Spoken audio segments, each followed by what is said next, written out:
بسم اللہ الرحمن الرحیم۔ السلام علیکم دوستوں، اپنی نیکسٹ ویڈیو کے ساتھ آپ کو ویلکم کرتا ہوں اپنے اس چینل میں۔ دوستوں، میں نے کل ایک ویڈیو اپلوڈ کی تھی، کل یا پرسوں، کینیڈا کے بارے میں کہ کون کون سے کس طرح سے ہم موو وہاں پہ ہو سکتے ہیں، کس طرح سے جا سکتے ہیں with European passport, with European nationality. تو اس پہ کافی دوستوں کا رسپانس آیا اور کافی دوستوں نے اس پہ کمنٹ کیے۔ کچھ دوستوں نے پرتگال سے کمنٹ کیا، کچھ نے جرمنی سے، کچھ نے بیلجیم سے بھی ایک دو نے کیا۔ تو اس طرح سے مختلف کمنٹ آئے کہ کیا ہماری کنٹری ایلیجیبل ہے، ہم جا سکتے ہیں، اس طرح کے کچھ آئے کمنٹ۔ تو یہاں پہ میں نے پھر ریسرچ شروع کی۔ انٹرنیٹ پہ بے شمار ویب سائٹس پہ بے شمار معلومات ملتی ہیں، لیکن وہ اوتھینٹک نہیں ہوتی۔ اوتھینٹک کیا ہوتی ہے کہ آپ کو کوئی نہ کوئی ایسی معلومات ملے جو ان کی آفیشیل ویب سائٹ سے ہو، جو سرکاری ویب سائٹ سے ہو۔ جس طرح کہ میں نے اسپین کی ایک ویب سائٹ کا لنک شیئر کیا تھا، اس طرح کی کوئی ویب سائٹ ہو جو سرکار جس کو ڈیل کر رہی ہو، آفیشیل ویب سائٹ ہو، اس پہ جو لفظ ہوتا ہے ایک ایک لفظ وہ سچ ہوتا ہے، کیونکہ حکومت کی ویب سائٹس ہوتی ہیں، اس پہ وہی ہوتا ہے جو اصل میں لا ہوتا ہے۔ تو اسی طرح سے میرا ٹائم تو کافی لگا، لیکن میں نے کچھ ایسے لنک تلاش کیے جس سے مجھے 100% ہو سکتا تھا کہ یہ کنٹریز جو ہیں وہ ایلیجیبل ہیں اور یہ کنٹریز ایلیجیبل نہیں ہیں۔ تو فائنلی میں نے ایک لسٹ تلاش کی ہے کہ کون کون سی کنٹری کے نیشنل لوگ جو ہیں وہ اس پروگرام کے تحت موو ہو سکتے ہیں دوسری کنٹری میں، کینیڈا میں۔ تو اس کی لسٹ جو ہے وہ آپ کو ڈسکرپشن میں لنک میں مل جائے گی، لیکن کچھ تھوڑی سی اور ڈیٹیل آپ کو بتاؤں گا۔ جو کچھ نئی باتیں مجھے معلوم ہوئی ہیں وہ یہ ہیں کہ وہاں پہ لوگ گئے ہیں اس پروگرام کے تحت کافی، اور وہاں پہ سیٹل بھی ہوئے ہیں، اور کافی لوگ اپنا جو ایکسپیرینس ہے وہ لے کے آئے بھی ہیں۔ اب کچھ لوگوں نے کیا کیا کہ وہاں پہ جیسے اپنا یوتھ موبیلٹی پروگرام سے وہ نکل کے آگے انہوں نے ورک پرمٹس لیے، کام کیے، اور وہ ایک طریقہ اپنایا۔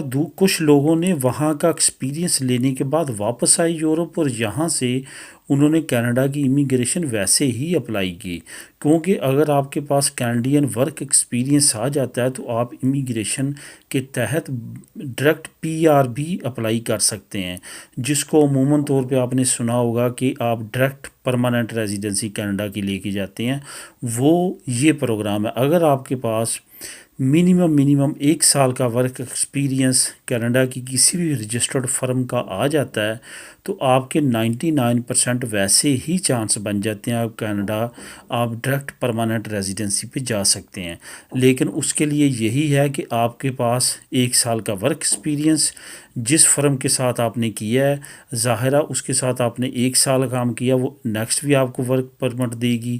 وہ ورک پرمٹ پہ سوائے اس کے کہ آپ دوبارہ وہاں پہ 2 سال کا ورک پرمٹ اپلائی کریں، اسی کانٹریکٹ پہ آپ ڈائریکٹ واپس اپنی ہوم کنٹری آ کے، یورپ کے ملک میں آ کے، یہاں پہ ڈائریکٹ امیگریشن اپلائی کر کے PR اپلائی کر سکتے ہیں کینیڈا کی۔ یہ بہت فاسٹ وے ہے، کچھ لوگوں نے یہ طریقہ بھی استعمال کیا، اس وجہ سے میں نے سوچا کہ اس ویڈیو میں یہ طریقہ بھی آپ لوگوں کے ساتھ شیئر کروں، تاکہ آپ جب جائیں وہاں پہ یا اپنا پروسیس کرنا چاہیں تو یہ پوائنٹ اپنے ذہن میں رکھیں، اس سے بھی فائدہ اٹھایا جا سکتا ہے۔